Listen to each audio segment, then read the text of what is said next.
Yeah!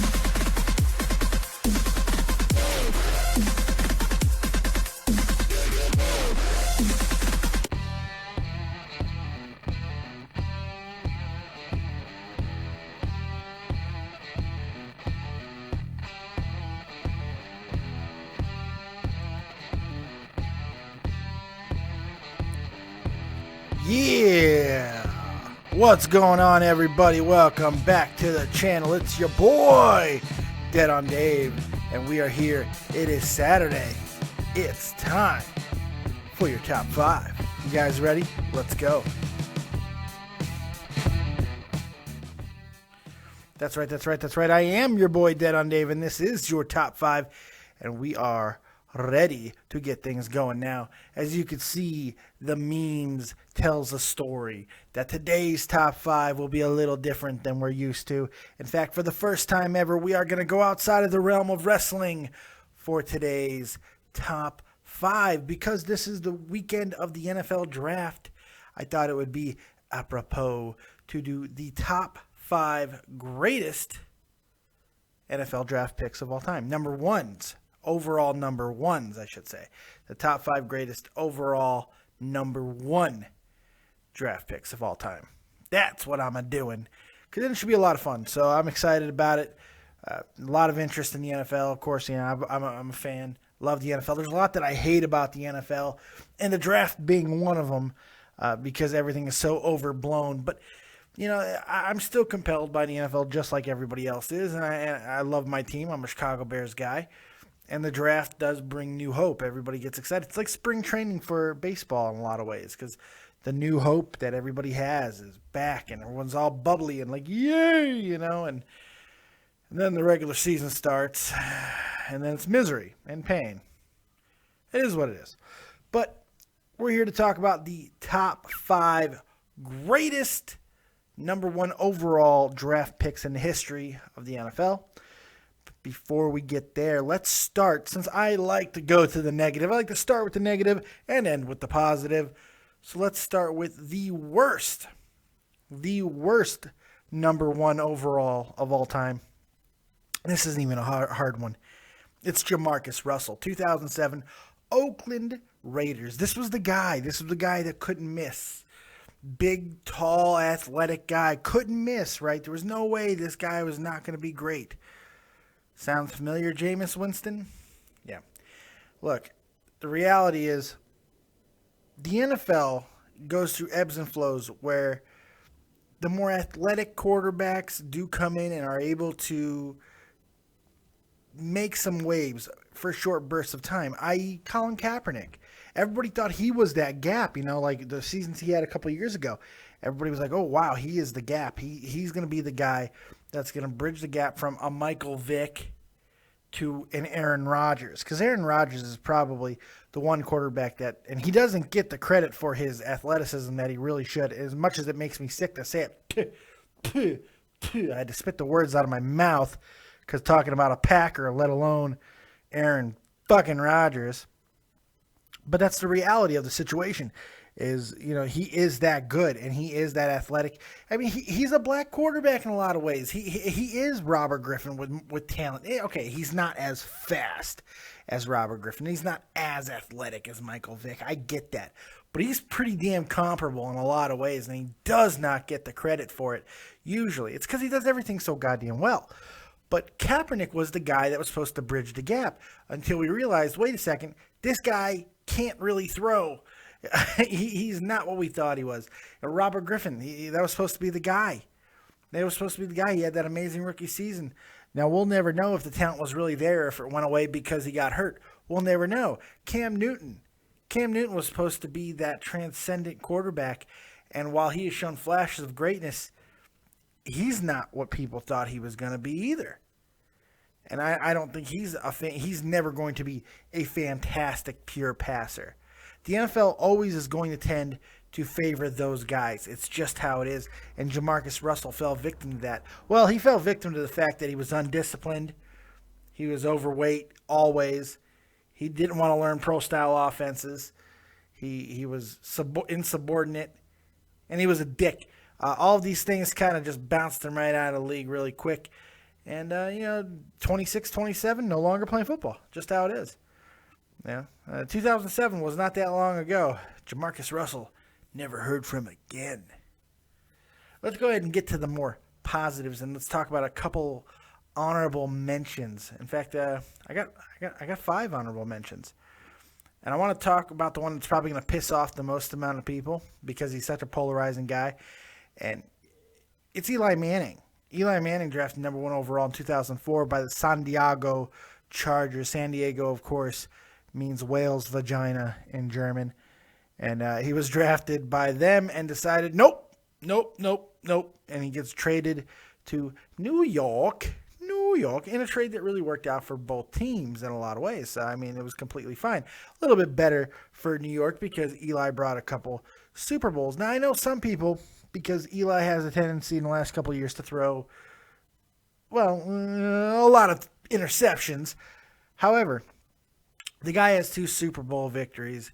His overall stats are not horrible in the slightest. And, if he continues, play another 5 years or whatever at a pretty damn good level, he's probably going to make the Hall of Fame. So he has to be at least a mention. He has to be a mention. Earl Campbell, 1978. Texas. Out of Texas. Drafted by the Houston Oilers. Burned out quick, man. I mean, that's the biggest knock on Earl Campbell. He would probably be on the list higher, but he might have made the list had he not burned out as quickly as he did. It was a brutal time for running backs, man, and some of the greats, especially from that era, just did not last long. Kind of seems familiar to what we're seeing now, running backs burning out by the age of 30.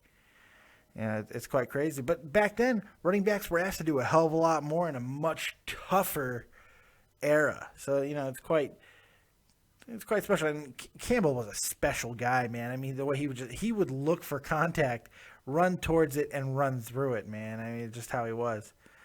1985, Bruce Smith out of Virginia Tech. Buffalo Bills, probably my favorite Buffalo Bill. He was so big. I had this plaque. I remember I had this plaque when I was a kid. I don't know why I had it. I wasn't a big Buffalo Bills fan at all. In fact, I had this big plaque of Bruce Smith just because I thought he was a badass. I just thought he was awesome. I loved Bruce Smith. Hall of Famer, just incredible. I like Bruce Smith. I always have. He's a great player and definitely an honorable mention. Orlando Pace, maybe the greatest offensive lineman ever drafted number 1 overall. I mean, really, this guy was great. Will go to the Hall of Fame eventually. This guy was great. Not good, great. Just absolutely fantastic. Dominant. And a tough time to be an offensive lineman too, by the way. And finally, the last honorable mention, and this is more of a honorable never was. Only played 4 years. Had he not got hurt, this guy could have gone down as one of the greatest of all time. Of course, I'm talking about 1986. Out of Auburn, drafted number 1 overall by the Tampa Bay Buccaneers. I know it's not where he played, but that's where he was drafted. Bo Jackson. Maybe the greatest 2-sport athlete we have ever seen. Maybe the greatest athlete, period. It's quite possible Bo Jackson, who's still living and breathing, by the way, he might at one time have been the greatest athlete this world has ever known. I mean, Jim Thorpe, obviously everyone always says Jim Thorpe, and that's quite possible too. But Bo Jackson, man, I mean, the things that he was capable of doing, just unbelievable. You want to see a crazy video of Bo Jackson? I want to say it was Toronto where he did it. Just type in Bo Jackson runs on wall, and you will see him run a wall. He doesn't take like 2 steps. He takes like 5 steps, and he runs with his body parallel, running down the wall. It's absolutely incredible. Body parallel to the ground almost. I'm sure it's a little bit of an exaggeration, but it's so cool. It's just so cool. It's really, really neat. So we got the worst out of the way. We got the honorable mentions. Let's get to the actual list. Here's the reality. The number one overall pick is not an exact science. In fact, in 80 years almost of first round of picks of the draft, less than 15 of these number one overalls have made Hall of Famers. That's including projected guys. Projected guys like Peyton. Like Peyton. I think Orlando Pace did make the Hall of Fame. If he didn't, he might have. I don't know. I can't remember. Anyway, did Bruce Smith make the Hall of Fame? I don't know if Bruce Smith made the Hall of Fame either. He might not have made it either. Anyway, it's not an exact science. Yeah, I don't think Bruce Smith made the Hall of Fame. Anyway, it's not an exact science, and it's very difficult. It's hard to say there's a can't-miss guy. You think about it. 80 number one overall guys. 80 guys that were so highly touted that they were deemed to be the number one overall pick above everybody else. Less than 15 Hall of Famers. If you're being picked number one overall, Hall of Fame should be, attainable. But it just shows just how cruel of a bitch football really is. So we're going to talk about the top 5 number one overall picks of all time. And let's start with number 5. We're going to go to 1969 out of Southern California. He's big. He's bad. He's in jail. He's probably a murderer. O.J. Simpson. Yeah, that's right, O.J. Simpson. Drafted by the Buffalo Bills, number one overall in 1969. Absolute fantastic player. Won the Heisman Trophy in 68. He played for the Bills for 11 seasons, or played in the NFL for 11 seasons. 9 of those for Buffalo. Finished out his career with a whimper with the San Francisco 49ers that nobody seems to remember. Simpson gained over 11,000 yards in his career. When he retired, that was number 2 on the all-time rushing list. Now, he's at 18. He dropped a little. He was a player of the year, 73, 6-time Pro Bowler.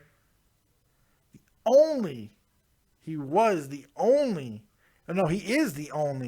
NFL player in history to rush for 2,000 yards in a 14-game season. No one else has ever done that. And he's the only player to rush for over 200 yards in 6 different games. Inducted into the Hall of Fame in 1985 in his first year of eligibility. The juice, man. I mean, we're not talking about if this is a good person. Now, who gives a shit about that? That's not the conversation. Yes, he killed them people. Yes, he did, probably, more than likely. He's in jail now for more crimes. But that don't matter. This dude definitely belongs on this list because what he gave Buffalo. He gave Buffalo 9 amazing seasons. 9 amazing seasons. And then he went on to do movies and stuff and hilarious Hertz rental car commercials.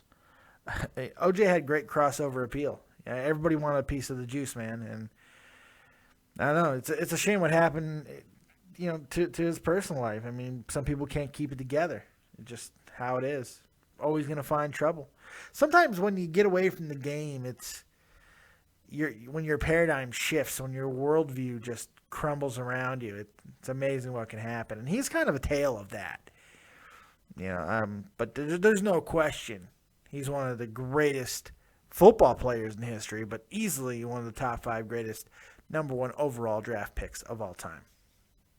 Next, this is probably where things are going to get a little stabby in Davy's face. I'm sure people are going to be upset. I'm going to go number 4 here. I'm going to go 1970 out of Louisiana Tech. He once played behind Duck Dynasty patriarch Mr. Phil Robertson. I'm talking about Hall of Fame legend Terry Bradshaw. 4-time champion. 4-time Super Bowl champion. Look, his stats are good and great and everything. 27,000 yards. That's fine. That's fine. 212 TDs, 210 picks. It's fine. It's not legendary numbers.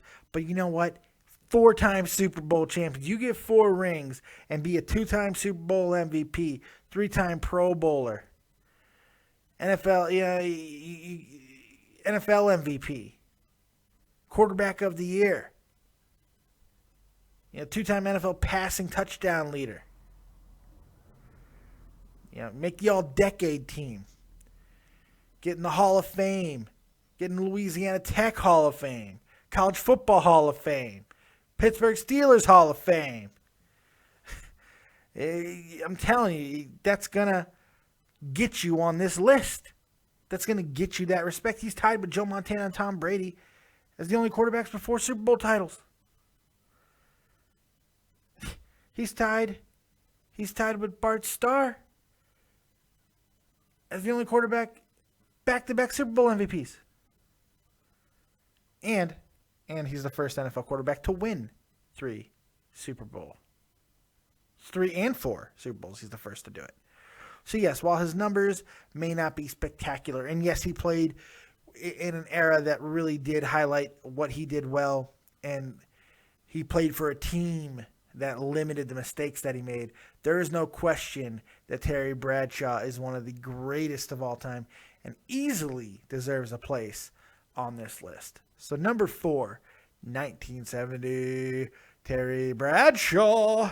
He's great. I love Terry Bradshaw. And he became a great commentator, too. That's why I like him. Another reason why I like him. Things get tricky. Things get tricky at 3. Because basically I'm about to piss a lot of people off one way or the other. And that's okay. Number 3, 1989, out of UCLA, Troy Aikman. Now, this number isn't going to piss anybody off, knowing who I know who I put at number 2, and more importantly, who I put at number 1. But it's just going to irritate people. Now, you got to remember, these are number 1 overall picks of all time. These are not greatest players of all time. I was talking to a friend earlier, and they said, so Montana's on this list. I go, no. Joe Montana was not drafted until the 3rd round. People forget that. Marino, not a number 1 overall. He was drafted like 27th. People forget. Now, this is number 1 overall picks, and it gives us a very limited amount of players to choose from. Like I said, there was only like 12 or 13 guys who are currently in the Hall of Fame of these people. Troy Aikman is an unbelievable quarterback, 3-time Super Bowl champion himself, Super Bowl MVP, 6-time Pro Bowler. He's in the Dallas Cowboy Ring of Honor, Pro Football Hall of Fame, College Football Hall of Fame. He's Dallas Cowboy all-time career leader in wins, pass attempts, completions, and interceptions. 32,000 yards, almost 33,000 yards. Yeah, just a great career.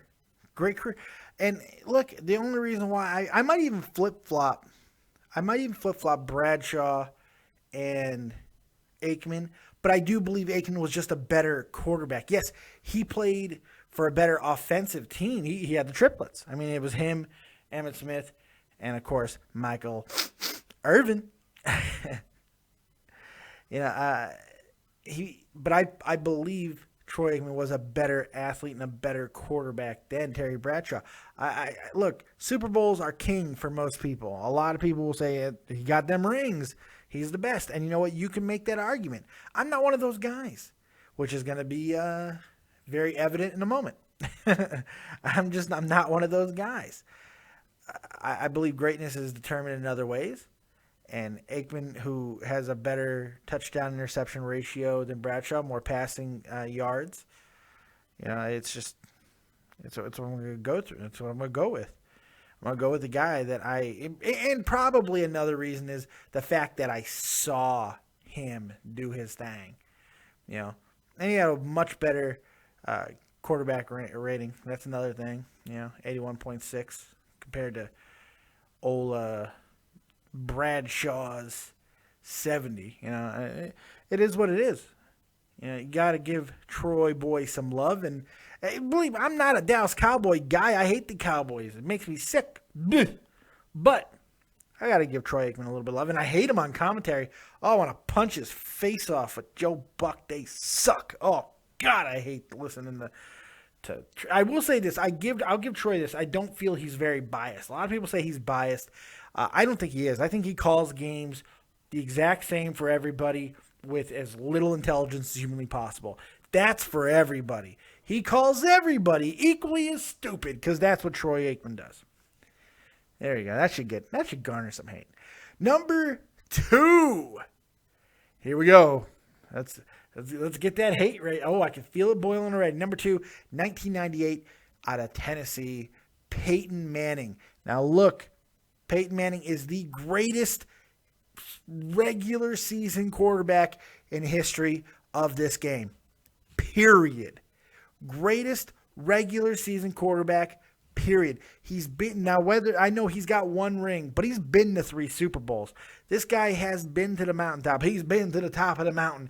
He holds records nobody else does. Just plain and simple. It's just the things he has done is just retarded. Let's go through some of them. Super Bowl champion, Super Bowl MVP, 14-time Pro Bowler, 14-time Pro Bowler, 7-time first team All-Pro. 5-time NFL MVP. 5-time NFL MVP. Come on, man. Greatness. 2-time Offensive Player of the Year. I don't figure that shit out. And he won a Comeback Player of the Year. He won one of these MVPs after having his neck broken off, basically. The last quarter of his career has been done with a broken neck. I'm looking for people talk about, oh, he had such a bad year. He didn't have a terrible season last year. Yeah, he had a decent year. He didn't have the year he had before, but it was a different team that he played on too. He didn't have the talent. He lost some of the receivers that he had the year prior, and he's going to have to go through that again because he's lost even more this year. But I think that Broncos are probably going to have a better year as long as they don't continue to trade multiple picks for a guy who was probably going to slip into a second fucking round. I don't know what the hell they're thinking. But he's disgusting. I mean, the things that he has done, probably going to get one more Pro Bowl appearance. That will get him the most by anybody ever. You know, he's the all-time leader in wins, passing yards, passing touchdowns, attempts, completions, everything for the Indianapolis Colts. And when it's all said and done, any of the records he does not have, which he has most of, the yards, touchdowns, all of that, he's going to get them all. I mean, let's look at the guy's numbers. Almost 70,000 yards. He will get past 70,000 this year. He's done it with a quarterback rating of almost 100, 97.5. You want to talk about touchdown-to-interception ratio, 530 touchdowns to 234 interceptions. He throws a lot of balls. He completes a lot of balls. 65.5% of his passes he's completed throughout his career. That's gaudy. People like to hate on Peyton Manning because of how great he is. I don't really get the Peyton Manning hate. This man is great. He dominates in the regular season like nobody else. Yeah, he becomes human in the playoffs. He does. And sometimes he doesn't win when the things are around him. But you know what? Football is not 100% an individual game. Just because you have a guy who transcends greatness doesn't mean you're going to win every single season. You have to have a team. If there is any team that has proven that, it's been the New England Patriots. This is a team that has proven it year in, year out. Yes, Tom Brady is great, but remember that he was also a guy who was drafted late in the NFL draft because nobody thought that he was going to be a quarterback maybe a clipboard holder at best, right? But he gets into a system. He gets into a team that buys in to what a coach is selling, and they become great. Players switch in, switch out. Doesn't matter. He continues to be great. His greatness is there, but it's that team, that amazing ability to continue to buy into a scheme, into a concept. That's what makes teams great. And that's what gets you titles. Peyton hasn't always had that. But he's gone on and he's continued to dominate when it matters to some. He's going to be in the record books. He's going to be a first ballot Hall of Famer. And he makes some of the greatest commercials ever. So number 2, Peyton Manning. And I could have, you know what? I'm kind of upset that I didn't make him number 1. I really am. I'm making a guy number 1 that I think he's the best athlete on this list. He was probably my favorite to watch on this list. He's just a guy that I absolutely admired. I loved him. I wanted to play quarterback because of John Elway, 1983, out of Stanford. Baltimore Colts drafted by, then quickly traded to the Denver Broncos. I wanted to be John Elway. I just did. Absolutely loved him. Absolutely loved him. Can't say enough about him. He was drafted by the New York Yankees. People forget about that. John Elway could have been an elite pitcher in Major League Baseball. You know, like some of these other guys too. They were good baseball players. Not like John Elway. I think John Elway is the greatest number 1 overall pick for a lot of reasons. The greatest number 1 overall. Mainly, he played his entire career. And I think that is important when you're talking about exactly what being a number 1 overall pick means. He played his entire career for Denver.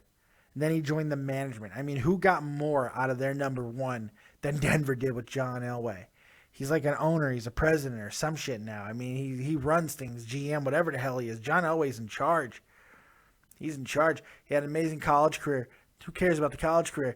It's his NFL career. Yes, 2-time Super Bowl champion. Goes out on top. Goes out the way everybody wants to. Super Bowl MVP in one of them. Been to 5 Super Bowls. That's the thing people forget about him. He was consistently great. 86 to 98, this guy was there, man. He was just there 5 times. 5 times in a 12-year period. That's impressive. That's impressive. It's almost half the fucking time John Elway is going to be in a Super Bowl. It's impressive. 9-time Pro Bowler. Yeah, this guy he did it all, man. He did it all. Hall of Fame inductee in 2004. All-time career leader in wins, pass attempts, completions, yards, rushing yards by a QB, passing touchdowns, and interceptions for the Denver Broncos. 51,475 yards. Quarterback rating of just under 80%. 300 touchdowns, 226 interceptions. I mean, he had a hell of a career. And it's just why he's number 1 is because I don't think anybody else got more out of their guy than Denver did. I mean, even with Aikman got 3 rings over there. Bradshaw got 5 rings. But, I mean, when you look at it, I mean, Elway took teams in the 80s that were just no good and made runs, man. They were no good and he made runs. He didn't have the teams that Aikman and Bradshaw had. I mean, he just didn't. And he made runs. He made drives that were incredible, that made people stop and go, oh my God. For these reasons and so many more, John Elway is my number 1 guy, man. Because for a team drafting number 1, you look to what Denver got. And even though Denver didn't draft him, they were smart enough to trade for him. Baltimore. Nobody. This is what you want to get. That's what you aspire to. If you can get this, if you get a John Elway, you're going to take him every time. You're going to mortgage the farm. You'll trade every pick you have to get him. Because quite simply, nobody got more out of their number 1 pick than Denver with John Elway. Plain and simple. Plain and simple. Do you guys agree? Where do you think I got it right? Where do you think I got it wrong? Put in the comment section below. Let me know. If you have any ideas for top 5s that are not just wrestling related or wrestling related, doesn't matter to me, go ahead and put them in the comment section below. And I will get to them and I'll start getting on them and doing them, and they have all kinds of fun with that. I thought about doing boxing related stuff today. I don't know. I'm going to do a wrestling video sometime today. Watch sports today. If you love sports, this is your day. There's hockey playoffs, basketball playoffs. There's MMA. There's boxing. Just more NFL draft, the later rounds if you're into that. I mean, it's amazing the amount of stuff that's going on today. So I hope you guys enjoyed the sports, because, I mean, it really does. Sports takes the edge off for a lot of people. It's our distraction. It's our escape. Love sports. Love watching them. Love being a part of them. I love talking about them. So I hope you guys enjoyed this episode of Top 5 Special Edition in honor of the NFL Draft. And if there's anything else you guys want me to hit on, go ahead and put it in the comment section below. But as always, thank you guys for joining me. Thank you for watching. Thank you for checking out the rest of the community as well. Joe Cronin over in the Joe Cronin Show, doing wrestling like nobody else on the interwebs. Tommy C hitting the hockey stuff. He injects ice into his veins. He's Tommy C, and he's the man. I'm on there a lot over in Shot from the Point. Check out Jeff Huffman over in Grand Slam 87, Devious Dave Rose, Graham Hull. You just type in his name. Graham Hull, not Hall. All these guys doing great things. Go ahead and check them out. But as for Dead on Dave Productions, I think we are donezo right now. As always, kids, if you're not talented, have talented friends. We'll see you next time. Peace.